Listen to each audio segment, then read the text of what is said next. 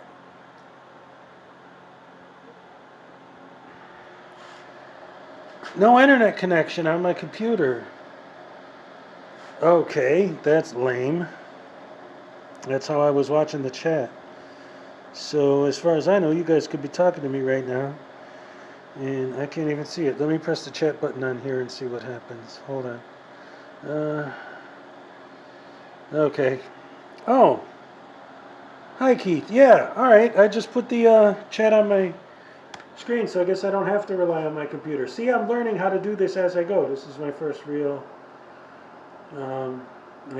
experiment on going live. So, this is perfect. Maybe it's because I have my goggles on. Yes, without them I cannot see a damn thing. Wow. Yeah, that helps a lot. Keith Newton, welcome. Everybody. It's great that you're all here hanging out with me, spending your Saturday night with me. The whole thing I was talking about with the time change is because for a second, all high tech. I got these glasses that light up. I got a cell phone that I could actually broadcast live on. I got a little laptop computer which crashed on me just now and doesn't do anything. Eventually, someday, maybe when I get my tax return or something, I'll be able to get some decent equipment. This literally is my camera. I use my phone for everything. And it's like the way I chose my phone, the one I bought, was the cheapest one they had. That's it. That's what made me decide to go with this model of LG, is it? I don't even know what it is. Yeah, it's an LG. Life's good.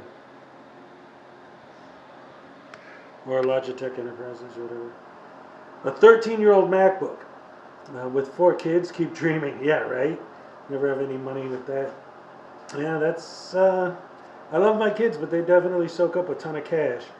My daughter, I just bought a laptop, this one that I've been using for here. There it is. I got it back up now.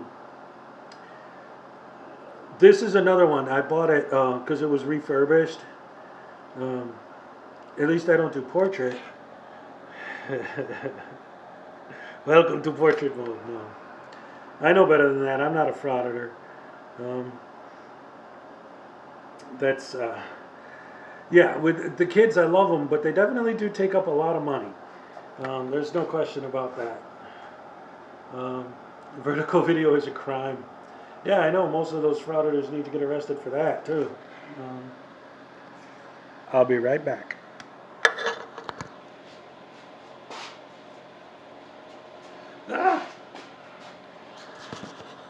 All right, let's see. Who wants to see how long it'll take me to solve a Rubik's Cube? um, yeah, I hate watching those vertical videos. I did try, yeah, well, no, I had to put it out, actually, um, in the ashtray there. Uh, Whatever. I've never solved a Rubik's Cube. It took me a while to learn, but I figured it out. If you go to Rubik's.com, Rubik's Cube official website, they actually have a like a solution grid. You versus MC Tune. I think he would tear me up. It takes me about like 2 to 3 minutes. Peel the stickers off and put the. I used to do that. It's funny because my son, my older son, the 11-year-old, he just learned how to solve a Rubik's Cube recently, and he was doing it, and he got it down pretty good, but he couldn't do it from memory. So he cheated once and changed one of the corners, and then he asked me to solve it. And once you do that, once you change the stickers or change the corners, and you actually try to serve it for real, you can't do it. It's impossible because one of the cubes is going to be in the wrong spot no matter what you do. Yeah, but like I said, I can do it. I can't. I'm not one of those speed cubers. Like you see those kids online that do these things in like 5 seconds. Get out of here. No. Maybe I can like take 5 seconds to turn one corner. I'm just mixing it randomly. A lot of the internet videos of people doing these, by the way, are fake. I learned that real quick when I was learning how to do it, because what they'll do is they'll mix it up in a very specific way, so that they'll say, oh, the secret to a Rubik's Cube is you have to do blah, blah, blah, blah, and then they'll do that and it's solved. But it's fake because they mixed it up that way on purpose so that it'd be easier. The one kid with one in each hand, yeah, and with his feet, yep, I've seen that. Exactly, they just reversed the process, exactly. Swipe the 2 faces and leave them out for the frauditors, right? I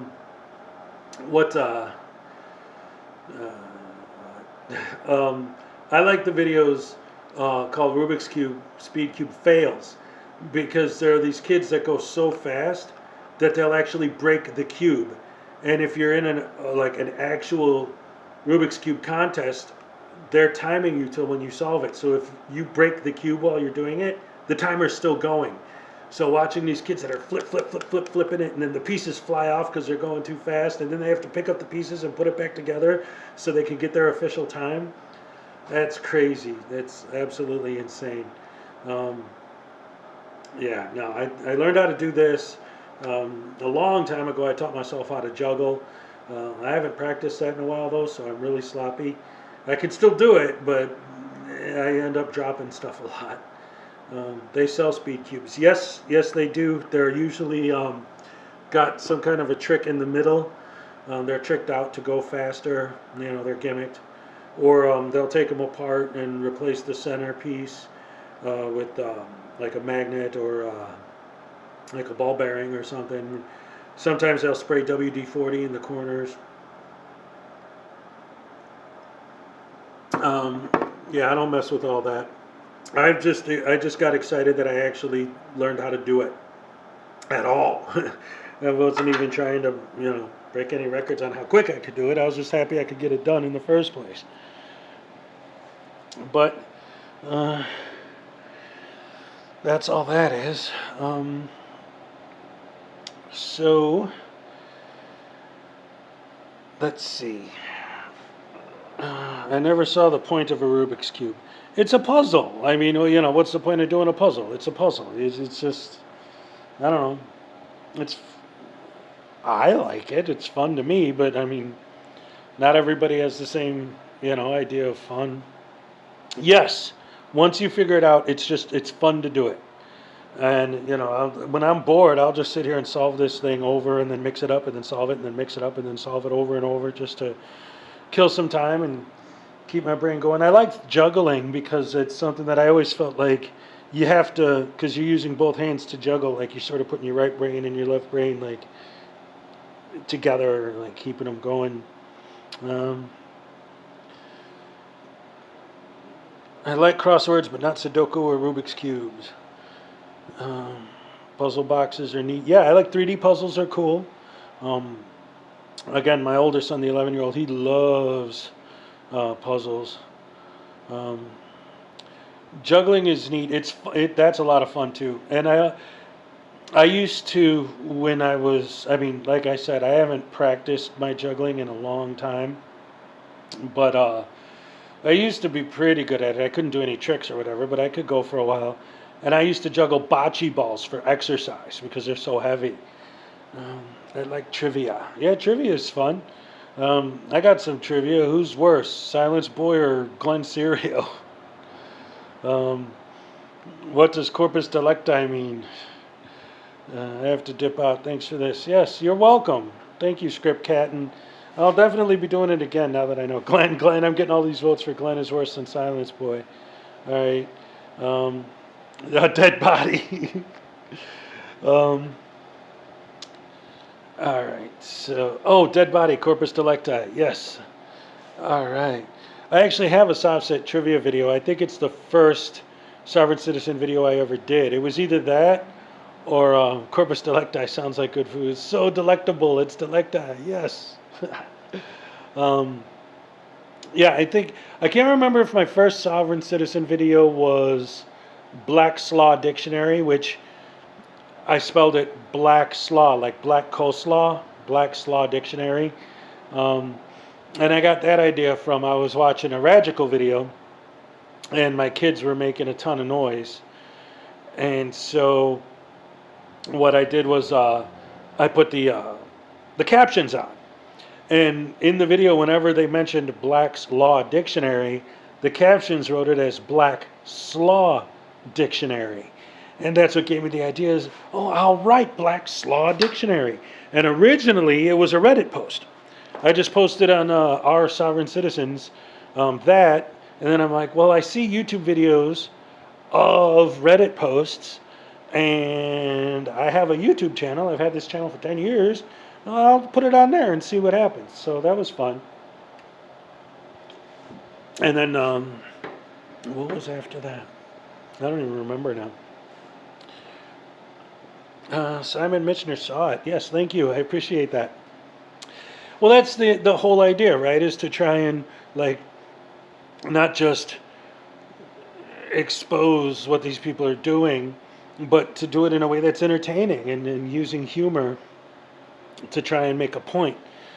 And that's how it all started. And then now, it was a combination of Law Talk with Mike was the first one to mention my channel on his.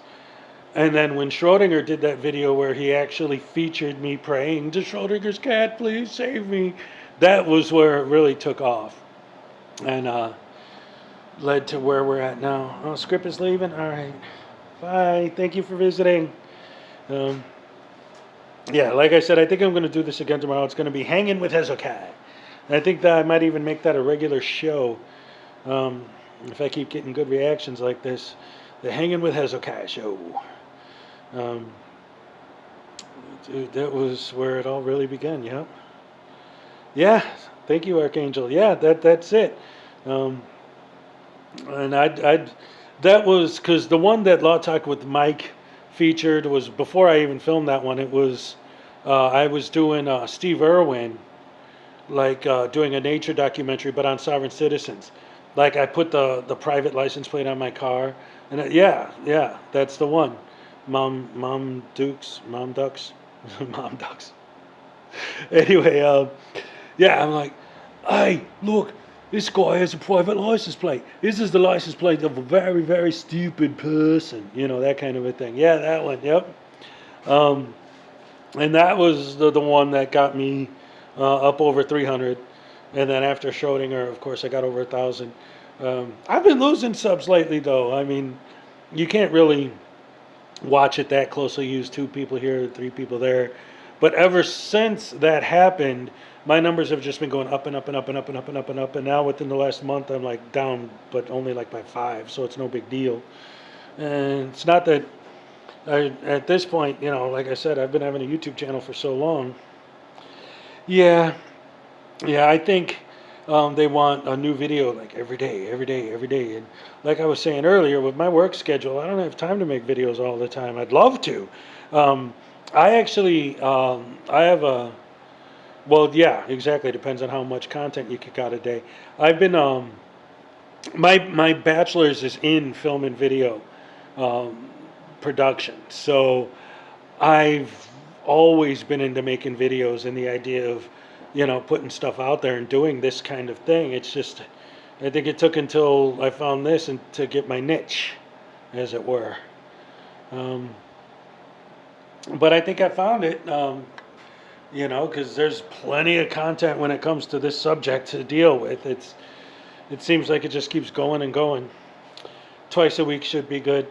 Yeah, see that's, and I don't know if you know old school. I've seen you talking about this before in some of the comments, with how often I put videos out. But like I said, with the way my work schedule's been, I haven't had time to film. But as it gets colder and colder, we're going to get slower and slower at work. I'm going to have more time to film. So hopefully, yes, yes. And I've always tried up until this point to like I want to start getting into Dr. Dave. Yeah, that dude puts out so many videos. It is insane. It's like holy, yeah, wow. Um, but I'm sorry, I lost my train of thought. Hello from Australia. Oh, thank you, Jessica. Yes. How things down under? You throw shrimp on the barbie for me, eh? All right, love. Let's see.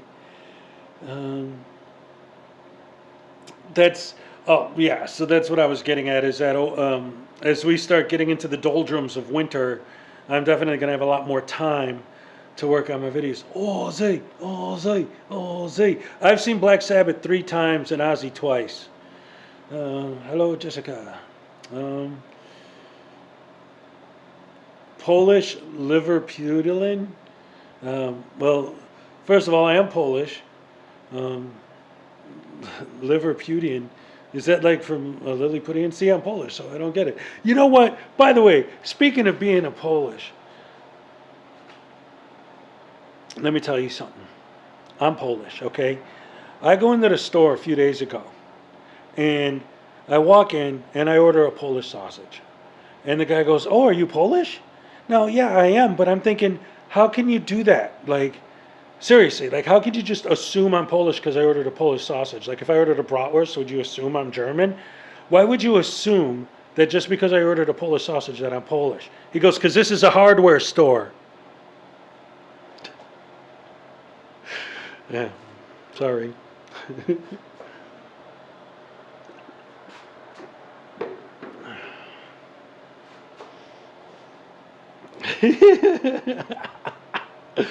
Yeah.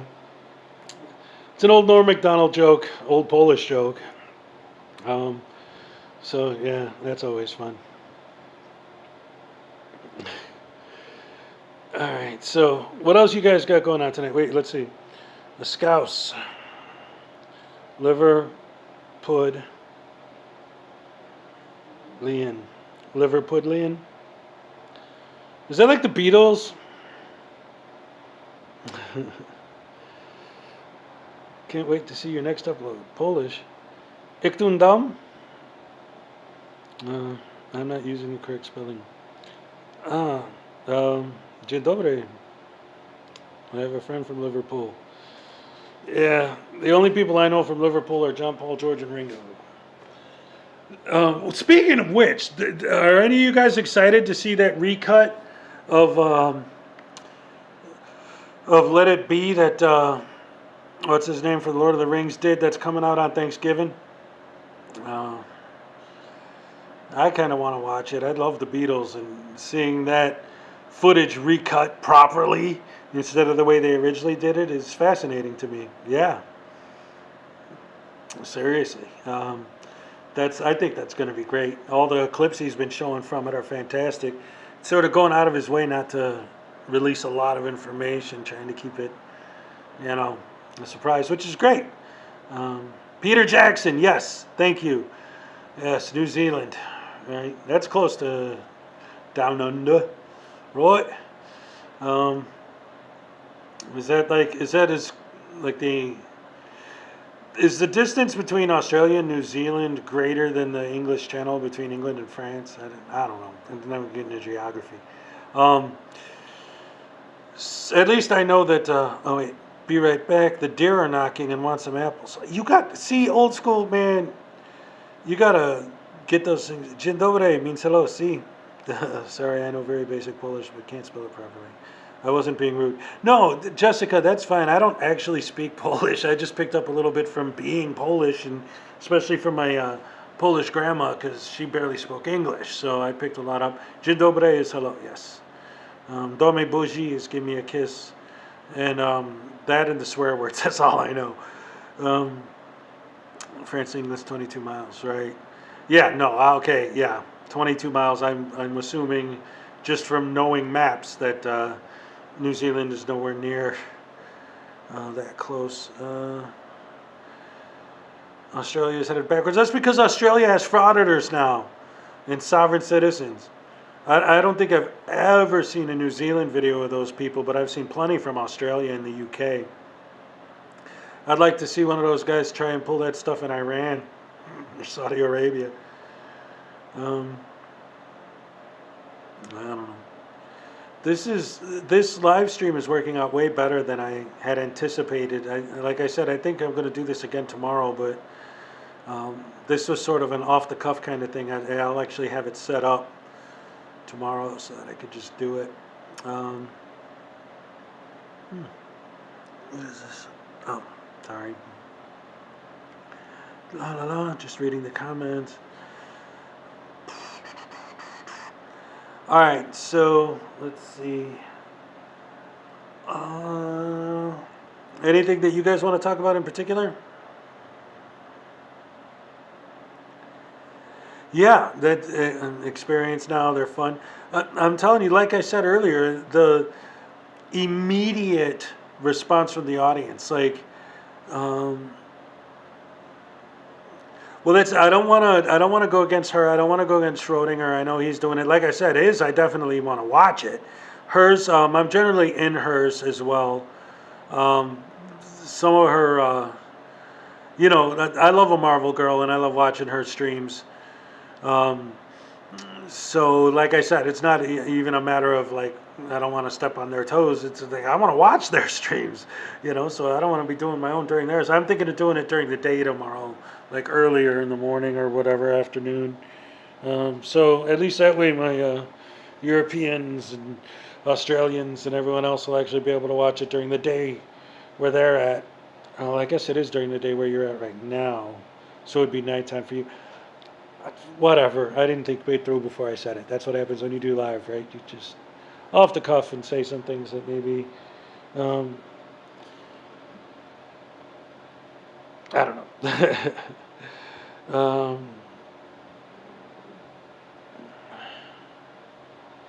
Oh, anti-maskers. Marches up and down our local mall with the sign around his neck screaming about masks.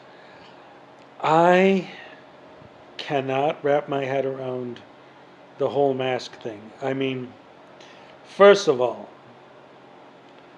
obviously, if you start talking about how you can't wear a mask because it cuts off your oxygen and kills you and it's a sin and God's going to punish you for wearing a mask, obviously those people are nuts and don't know what they're talking about. But the general argument that's not just an insane one, yes, free speech and free stupid, don't wear one and just shut the right, that's the thing. Like telling people that see, this is where I can't wrap my head around the notion that it's like, for example, okay, forever, well, not ever, they didn't know better in the old days, right? Infections were running rampant. Ever since doctors figured out that if they wear a mask during surgery, that helps to lower the rate of infection. Some surgeries are 6 hours, 8 hours, 10 hours, right? And the doctor has the mask on the whole time. So how come we don't have an absolute rash of doctors dying from their oxygen being cut off by their mask? Um, COPD, and I just still mask up and carry my rescue inhaler in case I get winded to that point. But okay, yes, Archangel, but this is the other thing. And it goes back to this whole thing with the frauders and all that. And remember, I'm specifically talking about these people who are going on the internet complaining about this stuff that are obviously not exceptions to the rule. Like when Anselmo goes into a place and they say wear a mask and he says, oh, I'm medically exempt. No, he's not. No, he's not. And when they ask for proof that you're medically exempt, that wouldn't be a violation of HIPAA, because you know why? If you had that proof, you would get it from your doctor. Your doctor's going to know better than to give you something that actually violates HIPAA. He's going to give you something that you can show them that doesn't violate HIPAA, that shows that you have a legitimate medical exemption. I don't have a problem with that. If you have a legitimate medical exemption, fine. But they don't. Exactly. He has no idea what HIPAA is. Yeah, not an issue wearing masks in other countries. And one of my favorite clips, I used it in one of my videos. They asked this guy to wear a mask, and he says, well, I don't wear a mask. Why? Because I don't support communism. How does wearing a mask have anything to do with communism on any level? Communism is an economic system. I think what he was trying to say was that asking me to wear a mask was a form of, no, wait, hold on. Those with the medical exemption from wearing a mask would also be pretty much unable to go outside, so it's a non-issue. Yes, if you're that sick. Hello, baby, bye. Christmas tree already? It isn't even Thanksgiving yet. All right, bye, hello, baby. I don't know. And that's another thing. All right, let's get off the serious stuff for a second. I've noticed that Halloween starts in September and Christmas starts the day after Halloween. My whole life growing up, Halloween, like everybody did it. Like everyone went trick-or-treating and everyone carved pumpkins, but it wasn't like a thing. I mean, it was a thing. People did it, but I'll be ready to yell that if I get a soft set. Yes, thank you, Jessica. But yes, so like Halloween used to be like on Halloween you go trick-or-treating or whatever, but it wasn't like a whole month. AMG's having a ladies' night tonight. Oh, okay. Well, let me know if something happens and I need to log out. Or whatever. We'll see. We'll hang out as long as there's people here. I'm more than happy to entertain. We can't be friends if you start Christmas before December 1st. I will take the day after Thanksgiving. Christmas, Archangel, growing up, Xmas went up the day after Thanksgiving. Yes, I can accept that. Traditionally, the day after Thanksgiving, start Christmas stuff. I can handle that. But there are already out here, there are already radio stations that are playing 24-hour Christmas music. Like, already. Like, it isn't even Thanksgiving yet. Like, and I don't want to say anything bad about Christmas music because I'm one of those people that are actually for it. I've actually had an argument with my teenage daughter last Christmas. She's like, oh, you're playing Christmas music again? Yeah, well, there's a 5-year-old in this house. He wants to hear it. Let him hear Rudolph, man. But the entire month and a half leading up to it, nothing but Christmas music all day, every day? No. It's too much. No, it's too much. Let me get this going again. When Christmas is coming, as they have Easter eggs in the shops. Yes, right? As soon as Christmas ends, they start putting up the Easter stuff. Why not? And I've even noticed a lot of stores will start putting up the stuff for the next holiday before the previous holiday. You know, like it used to be right now would be they're selling discount Halloween stuff. But now, like, before the 31st, they're already putting up Christmas stuff. And then on the 25th, like after that until New Year's, you're not looking at old Christmas stuff that's on discount. No, they're already putting up the Easter stuff. It's just crazy. It's, well, I mean, there you go. There's your capitalism right there. Which brings me back to what I was saying earlier about the video that I was watching where the guy was asked to wear a mask and compared putting a mask on him to communism. Like, no. No. It's not related on any level at all. All that proves is that the dude had no idea what communism is. It illustrates the ignorance. That's all it did. Not even the ignorance about the masks or about the mask mandates, but about what communism is. Like the fact that you would compare a store having a mask policy to communism, logically, I mean, I actually do understand what he meant. But logically, it makes absolutely zero sense.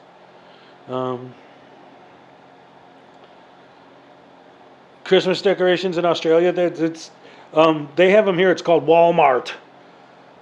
They already got the trees up and Rudolph and Santa and the whole nine.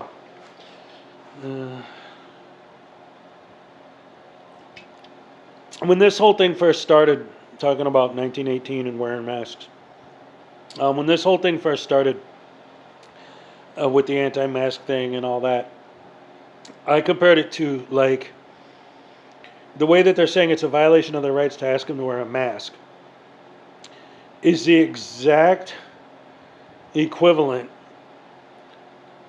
to during the Black Plague, someone saying it's a violation of my rights for you to say that I can't have a bunch of rats in my house or that I'm not allowed to lick rats. Like, are you, what? And especially because it's just a thin cotton mask. Like, I don't even understand why wearing it is a big deal at all. And again, if you have a legitimate medical exemption, like someone said earlier, there's probably something else much more important wrong with you anyway. Christmas season used to be a month or so. In the old days, it started the day after Thanksgiving. Black Friday, that was it.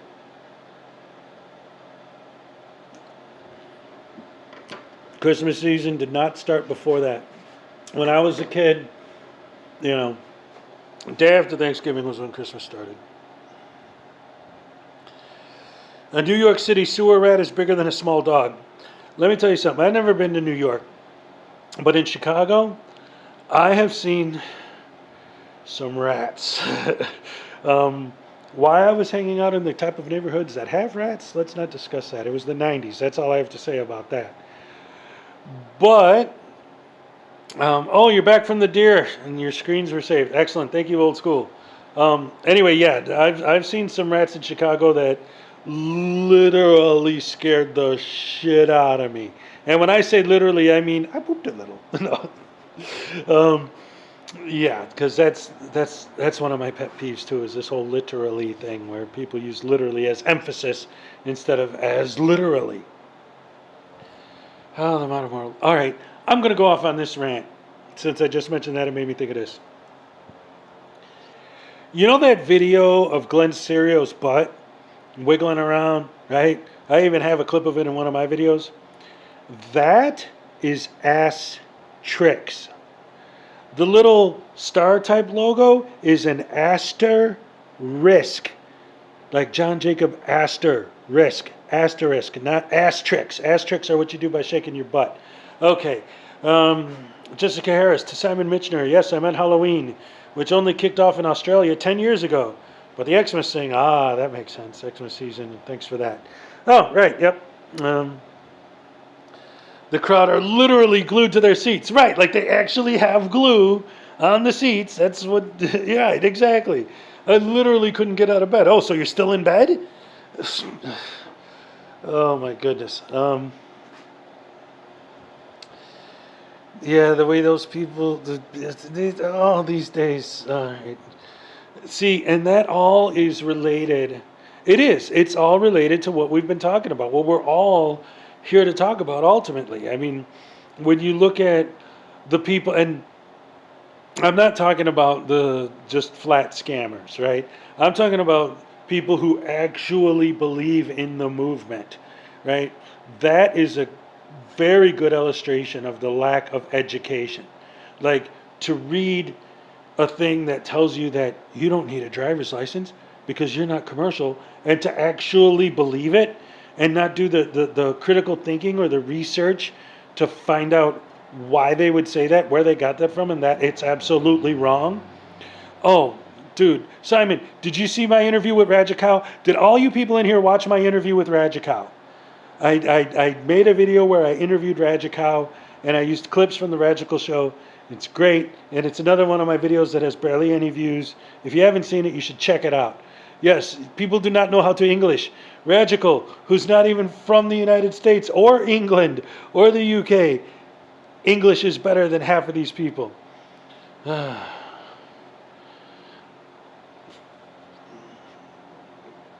I have to see that now. Yeah, it's a gooder. I put quite a bit of work into that one too. It's fun stuff. He's Dutch. Yeah, I know. Exactly, and he speaks English better than half of the rest of the. I know English speaking world. Not sure, but I recall you mentioned a Git a bit earlier, and that would be on my mental list to watch. Uh, oh, mentioning it. I thought you said mentioning a Git, like in the English London sort of. He's such a stupid git.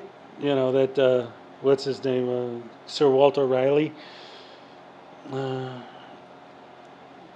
yes, Radical's nuances of English are better than most English people.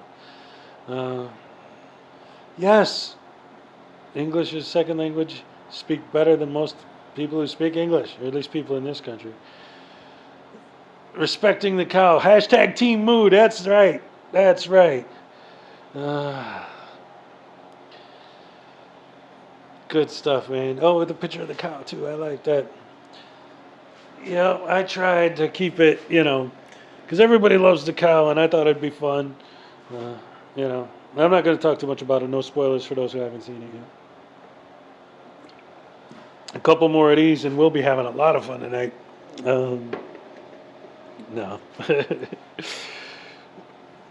I'm not a big drinker. I like to have one drink a day, basically, like a glass of wine, red wine at night, or like now it's the weekend, so I'll start hitting the Four Locos or the whiskey. But I try not to get all toe up, especially with the kids and everything. I slowed down a lot from the old days. Like I said earlier, back in the '90s when I was a rave DJ, I was. Anyway, what else we got going on tonight? Let's see. Boom, boom, boom. I gotta get my computer to stop freezing on me again. I've noticed that if I kind of like wiggle the mouse every once in a while, it kind of helps a little bit. According to my screen, I'm still loading though, which is very weird to me. I use Streamlabs. A lot of people seem to think I'm using StreamYards. I don't know. We all did. For me, it was having my girls. That sobered me right up. Yep, exactly. I mean, literally, like, whatever, people do things and their kids do. As soon as I started having kids, I was done. That was it. I partied for a little while with my first kid until she was about like 3. And even then, I had already slowed down a lot.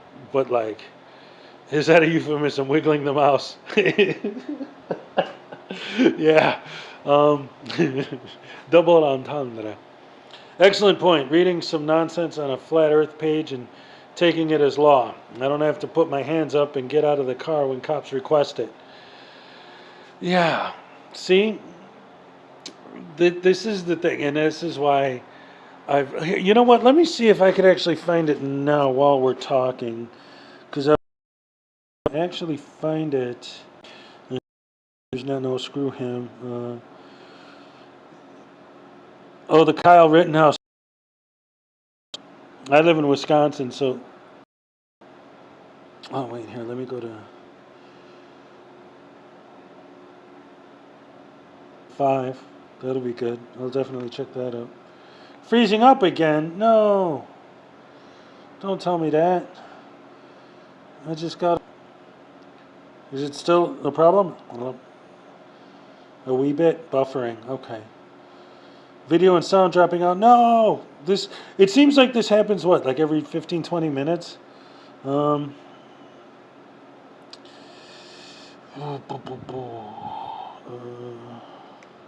wait. History. No. How about now? Is that any better?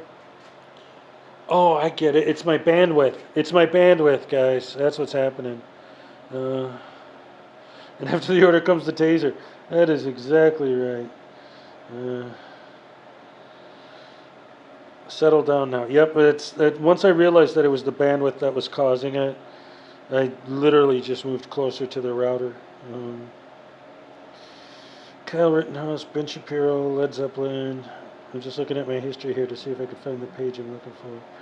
Random Idiot, John McLaughlin, Chick Corea, Miles Davis, Thelonious Monk, Jeff Goldblum. Come on, where is it? Norm Macdonald, Dave Chappelle. Literally, yes, I love it. Soft said interview. Me? Oh, the post office thing, yeah. I didn't realize I was in my own history. That's pretty interesting. Oh, you know why I can't find it on here? Because I have it on my computer, like actually on my hard drive. That's the thing. All right.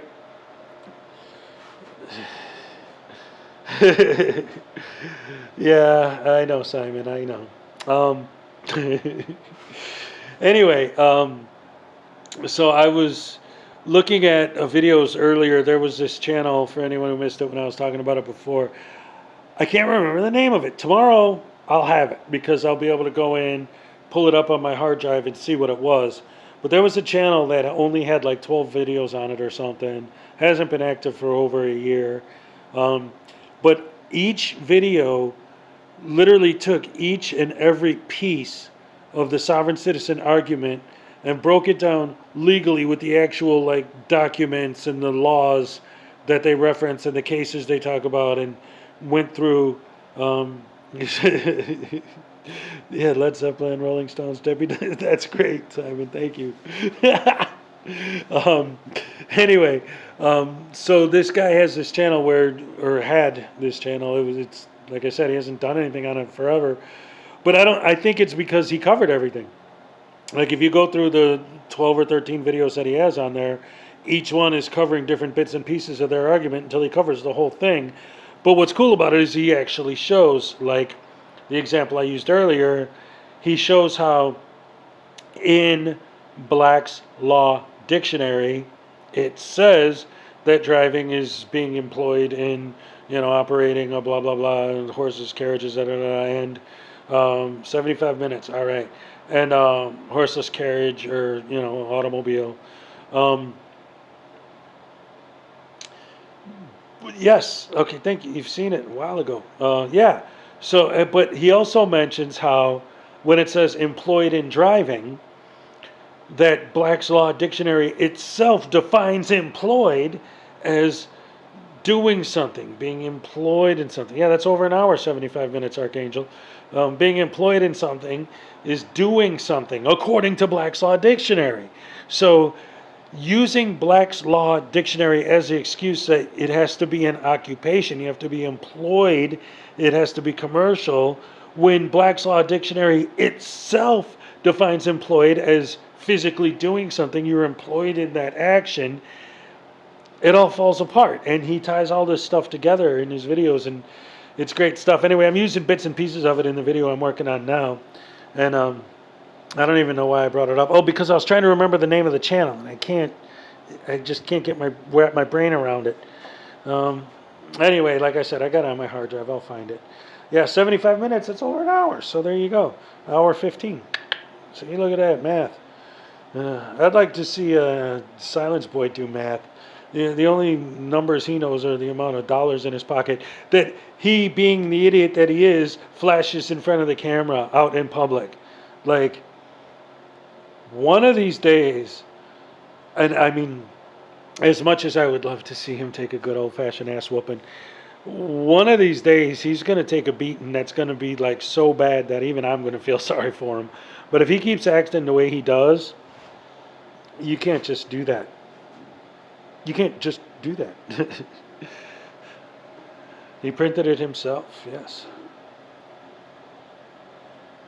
It's not real money. It's like $100 bill with a bunch of Monopoly money under it, right? I would not be surprised.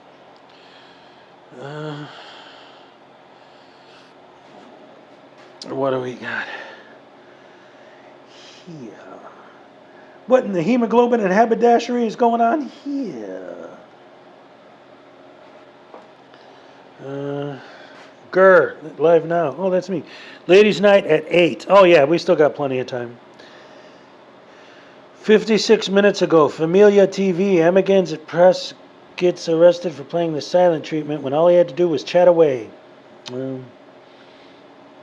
I wish I could figure out how to share a screen. We could watch that together. That would be fun.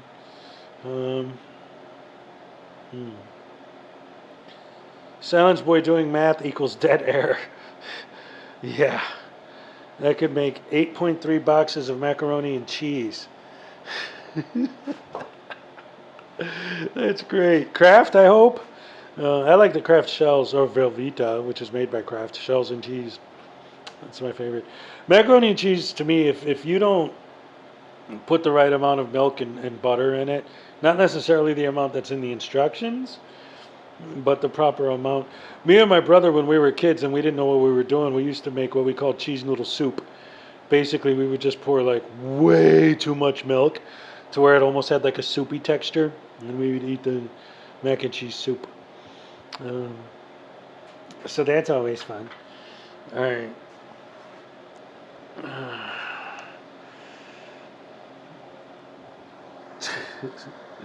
Let's see how fast I can do this thing. It's nice to be creamy, not lumpy, like chunky peanut butter. Yeah. All right, let's see how long it takes me to do this thing. Yeah, see, I haven't even started yet, and I'm already... Watch, now that I'm on camera, I'm going to get all nervous, and I'm going to screw it up and not get it done right.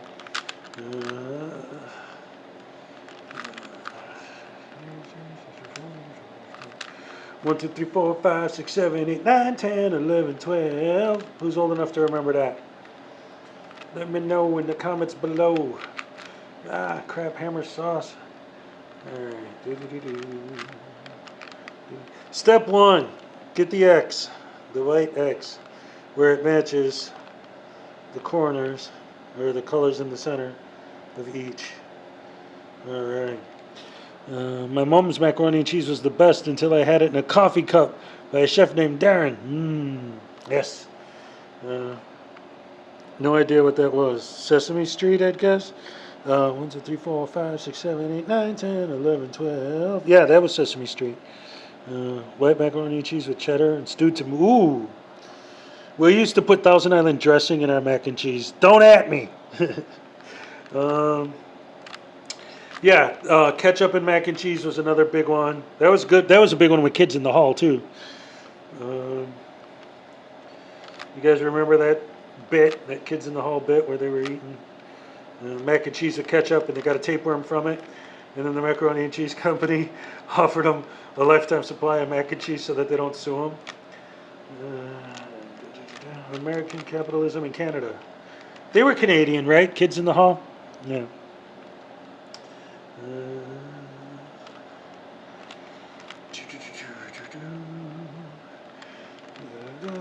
I told you I wasn't fast with this thing, but I can do it. No one beats Mom ever. Mom's cooking is always the best. As a human that lives on Earth and appreciates food, I know and I understand that my mom's cooking is terrible. But growing up on it, I love it so much. I can't help it, I just do. Especially her pierogi, her homemade pierogi, where she boils the cabbage and then grills it and then makes the breading out of, you know, flour and water oh, so good. All right. Oh, now you got me droolifying.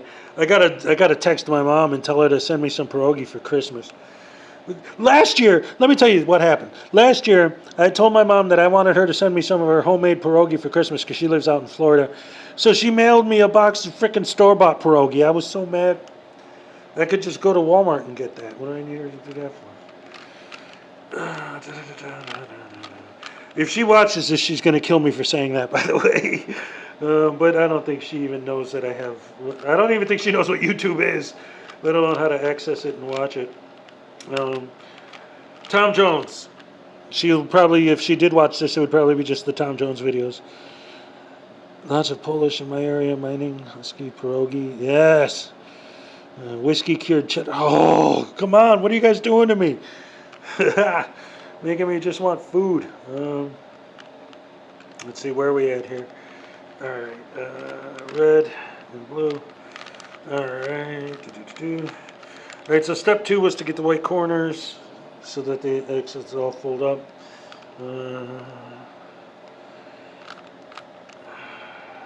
You don't have to start with white, but I always do because that's how I learn.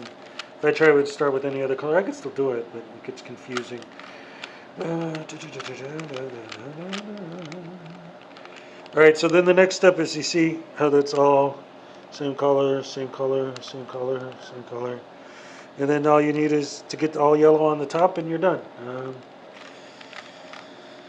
So, let's see. And this, if you, I'm not really timing this because I keep pausing to respond to comments, so it's taking longer. He also did one with whiskey cured cheddar. Oh, yeah, Simon. Yeah. Yeah, macaroni and cheese is a very personal taste type thing. I don't know. I mean, like I said, if it's made right, I love the baked stuff. Like when they, you know, make the mac and cheese and then bake it in the oven and you get that nice crispy brown on top. Look at this. Look at this. Look.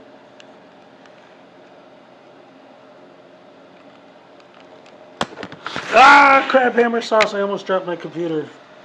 Oh no. Wait, back. Okay. Nice soft smoky flavor. Almost through, outstanding. You guys know that that old Monty Python bit where he walks into the cheese factory and like, do you have cheddar? No. Oh, do you have mozzarella? No. Oh, do you have nice fumble? Yeah. And then he just keeps going through like, do you have Gouda? No. Do you? And he like names every type of cheese you can imagine, and everyone, no, no, no. I love Monty Python. I got so salty. Like nowadays, yes, the cheese shop sketch, exactly. It doesn't matter now because every episode is on. There I am talking in tongues again. Netflix. But back in the day, I used to have the box set of every single episode of Monty Python, and I let somebody borrow it, and they never gave it back. They still have it to this day. The same dude got my turntable. And when I was a DJ, I had a pair of turntables. Now I only have one. The Dead Parrot is like the classic. Like I saw an interview with one of the guys from Python talking about how the Dead Parrot is like so well known and so epic that when they do it like live in front of a crowd, like they don't even like laugh at the sketch. They like know every single word that they're going to say before they say it, and they go along with it and they love it. But he thinks it's so bizarre because like they would go crazy if they didn't. Yes, it was John Cleese. You know exactly what I'm talking about, Archangel. Thank you. Yes, John Cleese. Yeah, remember? Okay, this is a little bit of a deeper cut. When he was Robin Hood, and the poor people come up to him, and he gives them something, but then his buddy has to punch him in the face. Is that necessary? Yeah, I'm afraid it is. Oh, all right then. That was from a different movie. That wasn't them, but they were, George Harrison did the music, and the American member of the Pythons directed it. I love his movies, all of his movies. The monkey one, 12 Monkeys. That was the movie that made me realize that Brad Pitt could act. Before that, I thought he was just a pretty boy. But then 12 Monkeys came out, and I'm like, wow, that dude actually can act. Anyway, yeah, that was okay, Archangel. That was Time Bandits. That was the movie I'm talking about. Let's see, Terry Gilliam, absolutely one of my favorite directors. I love one of my favorite directors. Terry Gilliam is for me right up there with like Stanley Kubrick and Alfred Hitchcock and Quentin Tarantino, all of the top guys. Man, he was so good. Yes, classic movies, classic director. Yeah, and Terry Gilliam was the only American. Mel Brooks. Let's not get into Mel Brooks. I love Mel Brooks, but what's your name, asshole? What's your name, asshole? Oh, great! I'm surrounded by assholes. Yeah, Mel Brooks is great. Time Bandits, Terry Gilliam. Yeah, Terry Gilliam was the only American on the Pythons, and he did all the animation for the show. He appeared in some sketches. He usually played an idiot.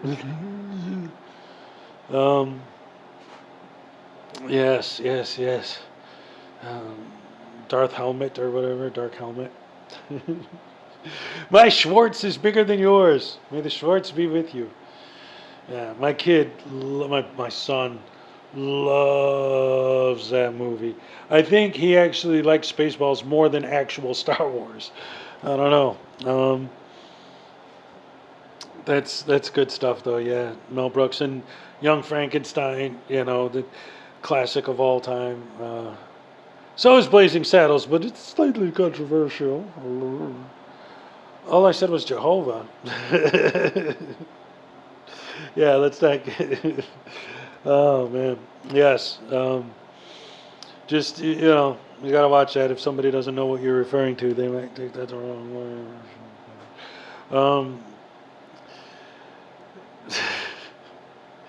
Now you got me thinking about. Wait, didn't y'all get on with the Spaceballs? The Young Frankenstein, Blazing Saddles. Yeah, Young Frankenstein and Blazing Saddles were like the two. I don't remember specifically, but they were like two of the, maybe not the two, but two of the highest grossing films the same year. Like those two movies were just insane and made Mel Brooks a legend overnight. Even though he had already been around for a while, people knew who he was. I think he was writing for, who was that guy? There was a TV show. He was the head writer or one of the writers.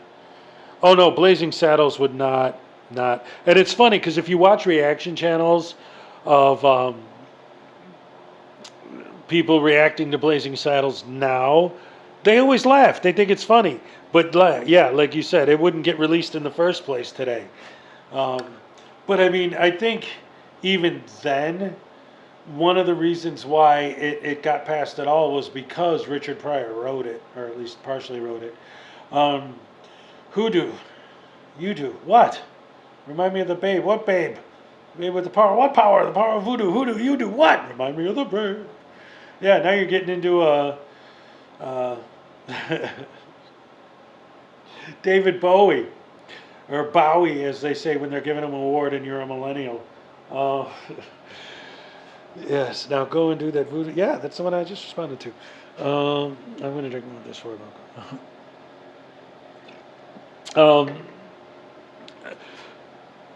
David Bowie, Leonard Skinner, the Talking Heads. These are bands that the older I get, the more I like them.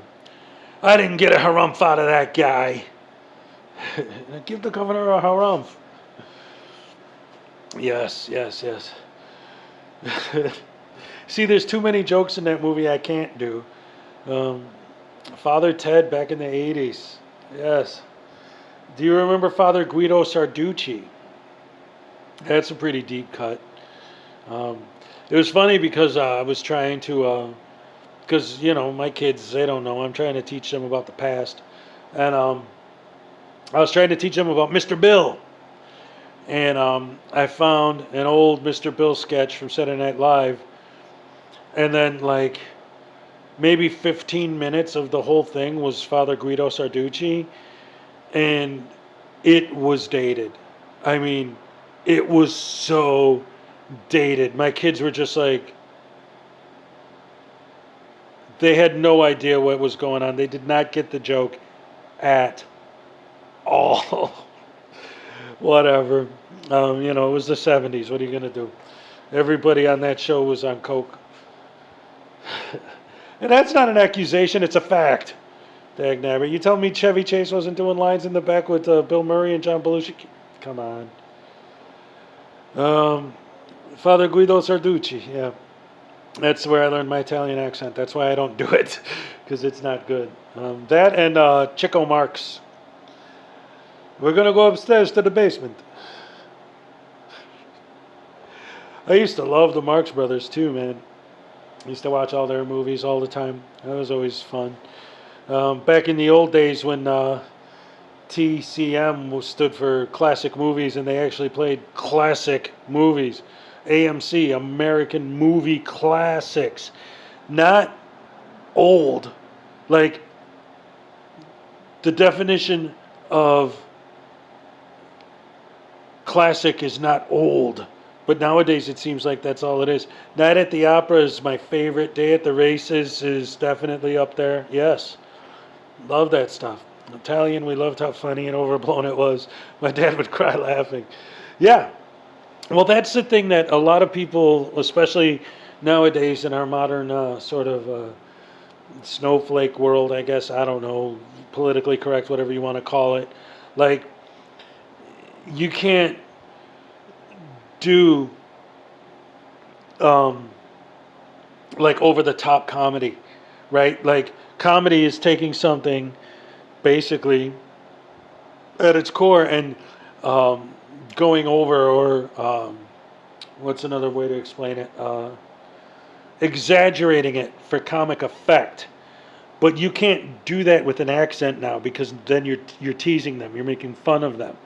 Like, you can't be Father Guido Sarducci. You can't, because then there's a clear line between exaggerating something for comic effect and just flat out making fun of something or being racist against something. But it seems like nowadays people don't see that line. Like, if you're doing an accent, you're just making fun of those people. If you're doing something, it's just bad. It's whatever. That's a whole nother thing. But that's when you get into, okay, let's tie it all back. It always comes back. It's the circle, right? Those two idiots that are out in front of the, talking to the police, and no matter what the police say, their answer is, oh shit, oh shit, oh shit, oh shit, oh shit, with their fake Indian accents, right? That's over the line. That's Turner Classic Movies shows The Matrix, for real.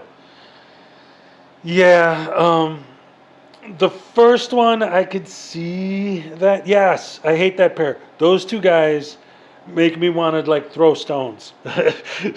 Like, those two are so annoying. And the more the cops talk to them, the louder they get, and the more they do it. And how is it that if you did that, you'd get canceled? But when they do that, they get 200,000 views. Well, they probably didn't get anywhere near 200,000 views. But you know what I'm saying. Like, how come they're not getting canceled for making fun of the Indian people with those accents? It's so blatantly disrespectful and horrible. And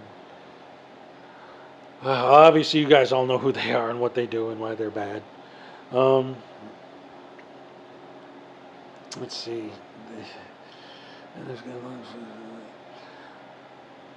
Oh, okay. Archangel, they'd hate me. I served in Iraq and Afghanistan along with a few other places. I speak some Arabic. They'd really hate me. Yeah, that's exactly right. See, that's... Those two are annoying and racist and scumbags. Absolutely. I agree. 100%. Where's your fez? I demand to speak with your supervisor. I'm telling you guys, my tassel broke off the top of my fez. I still have it, but there's no tassel on top. So the 360, it doesn't count because you got to remember, it's red because of the blood in the womb, and the tassel is there for the 360-degree circle of life, right? So without the fez, it's just the womb. So then what am I, a baby? Nah. I'm trying to use their logic, right? But no, I still have the fez. The tassel broke off. I bought the cheapest one they had on Amazon. Yes, I've been detasseled. I apologize. Stephen Allen, gutsy man. Hezekiah has been detasseled. Oh, wait. Oh, hey. Oh, all right. I read it for a minute, and then I'm like, yeah, literally. I go, oh, no, wait. Someone should complain to YouTube about racism. See, that's the thing. At this point, that's pretty much the only tool we have against these people is to report them for TOS violations and stuff. But it's hard. The way YouTube works. I got a TOS violation for doing a video making fun of anti-maskers for giving false medical information. And then when they reposted it, they put an age limit on it. Like, seriously? But those guys, they're fine. And they're monetized and just whatever. I think losing the tassel of the equivalent of being I am still the leader of the Moorish Revolution, and I will take over, and I will get my money sent to me on PayPal by all members of the Moors because I ordered them to send me money. Harassment, bullying, yep. And that's it. And again, that's one of the reasons why this whole movement is so frustrating, because I'm just gonna go up to random people and start calling them names and giving them a hard time and telling them to back off and get out of my face, and I have a First Amendment right to say whatever I want. So I'm gonna say things that if I didn't have a camera in front of me, I would be already getting my ass beat. I got hard struck myself about a month ago, and then they said, sorry, we were wrong after 2 weeks. YouTube is just looking for reasons to demonetize people at this point. Thank you for your service. That's impressive. We can speak fluent Arabic. Those idiots are impressed by the lowest type of behavior. Yes. All right, so basically, you really should draw up crayon a document pronouncing you the great Chief Poobah, Bay of the Moorish Nationals. All right, Simon, when I did the video where I announced that I was the new leader of the Moors, I actually have a piece of paper where I did that, but it says on it, literally what I wrote is, I am leader, spelled Leedur. I am leader, which means I am the new leader of the Moorish Revolution. Because that's all they need. If they go downtown and give a piece of paper to someone in the office, that's an official document that's been accepted by the state. Especially if they get it stamped by a notary. It's not like I could go to the place on the corner and get a notary to stamp any piece of paper I have. No, that means it's legal because it was stamped by a notary.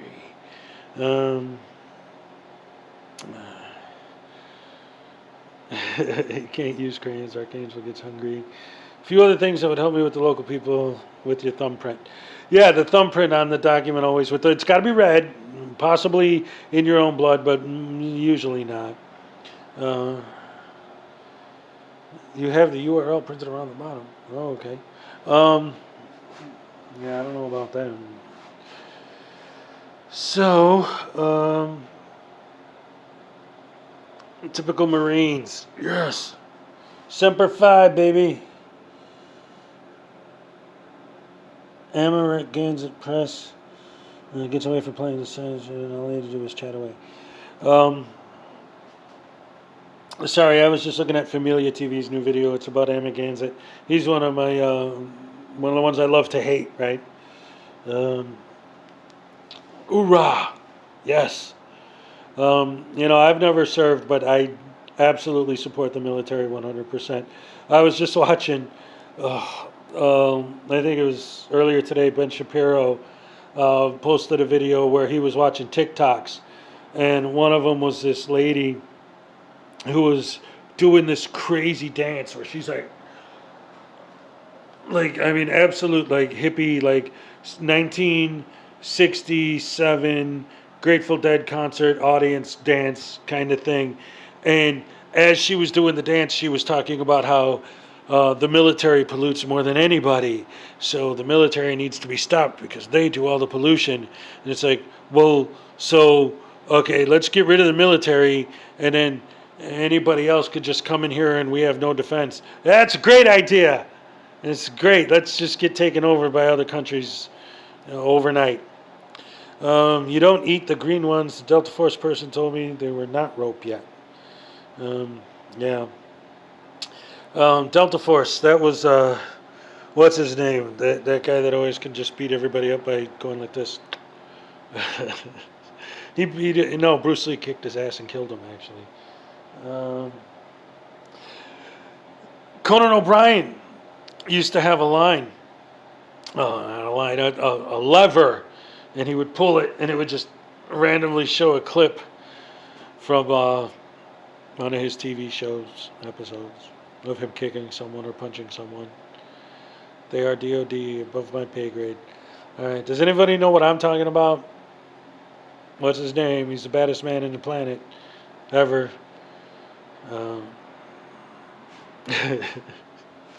That's a joke, people. It's like, a thing.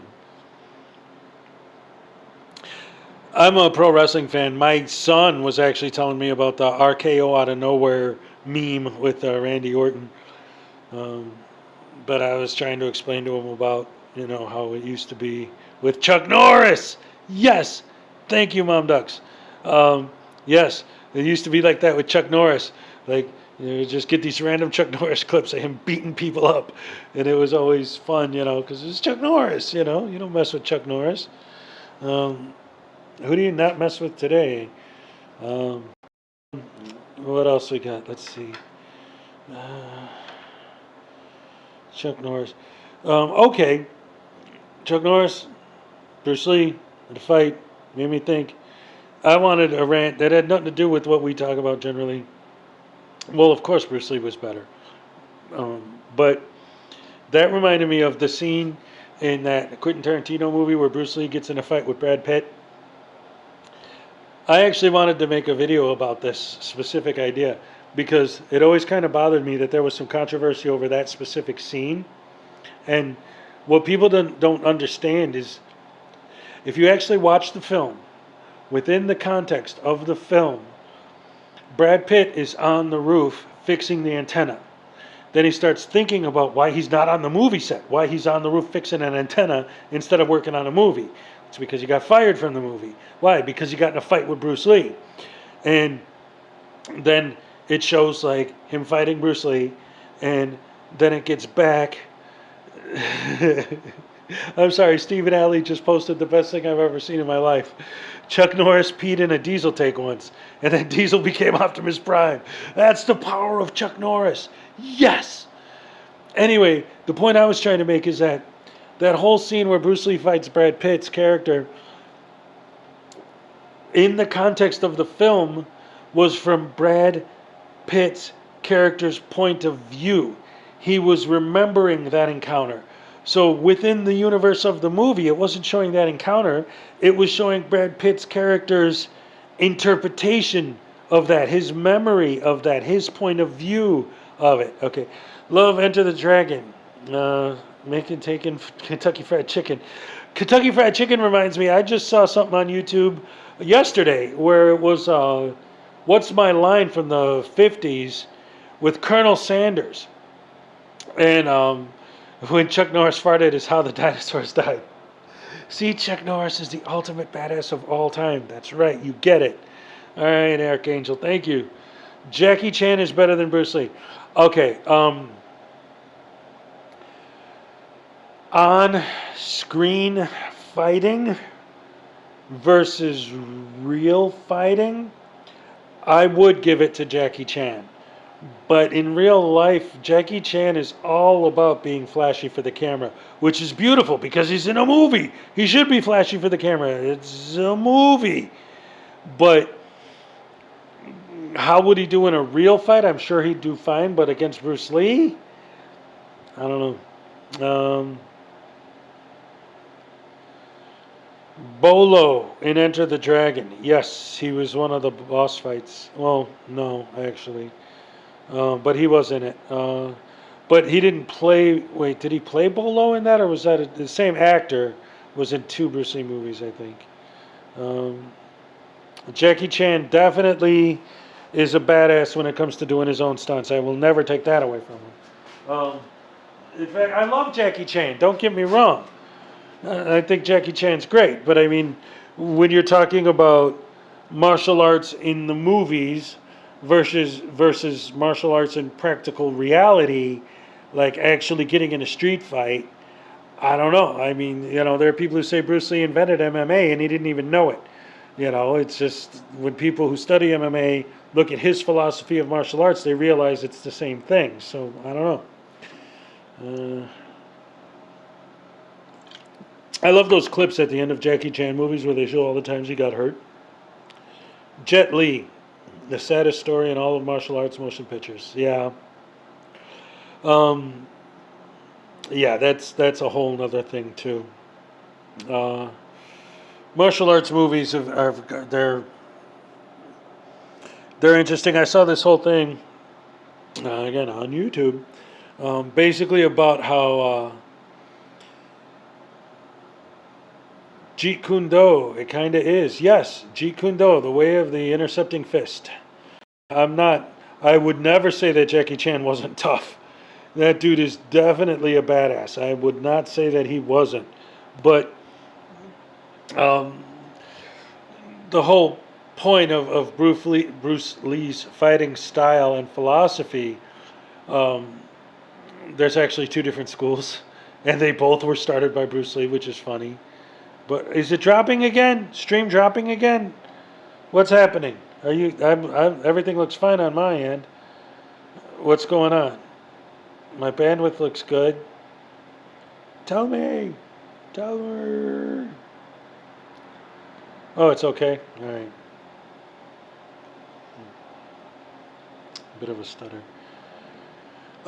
So, getting back to the whole Jeet Kune Do and all that.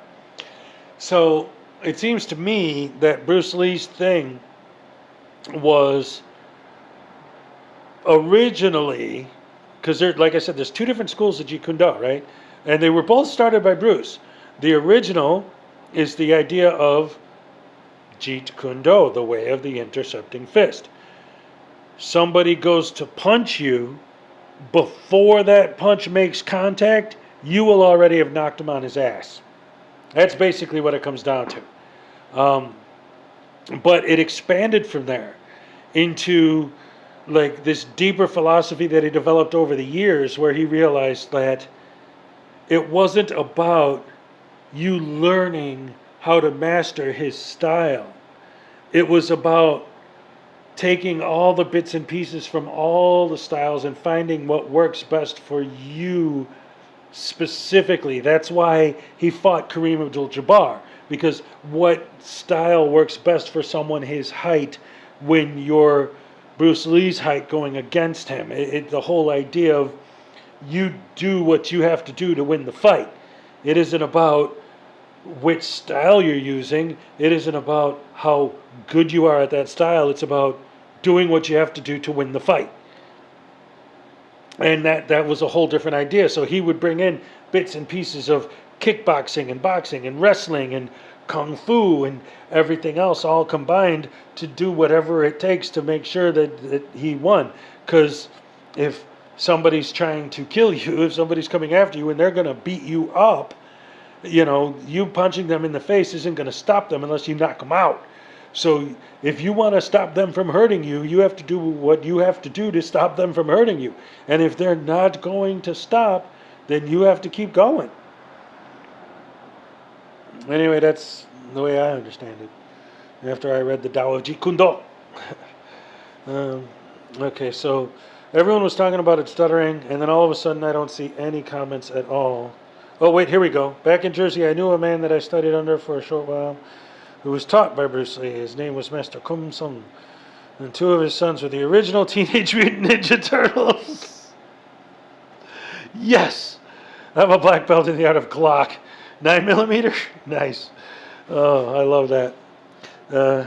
Yes, I definitely am a master.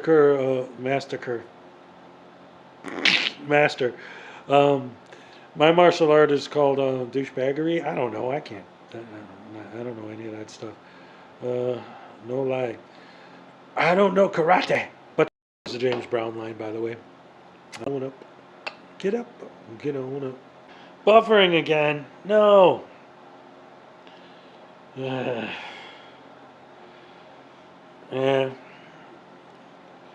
It might almost be time to wrap it up anyway, guys. Any last comments before I go? Last words? Am I still on even? This was fun, man. I'm definitely going to do this again tomorrow.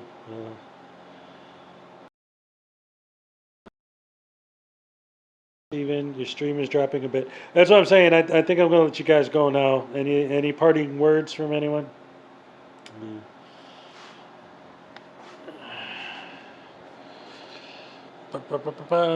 Bandwidth is way down now. Oh wait, it's going back up. Going back up. Slain. Pepperoni and cheese. Oh, dude, that's it. I got a Chicago-style home run in pizza in the freezer. I'm gonna go pop that sucker in the oven right now. Pepperoni and cheese. Yes. I got sausage on there too. I got that Italian sausage over there on that pizza, and I'm gonna pop her in the oven. All right, guys. It's been a slice, man. We're gonna do this again, definitely. I'd say soon, but I'm gonna do this tomorrow because, like I said, I'm still under construction over there, so I got plenty of time. Thank you all for joining me. Thank you all for watching. Love you all. Thanks. All right, I'm out.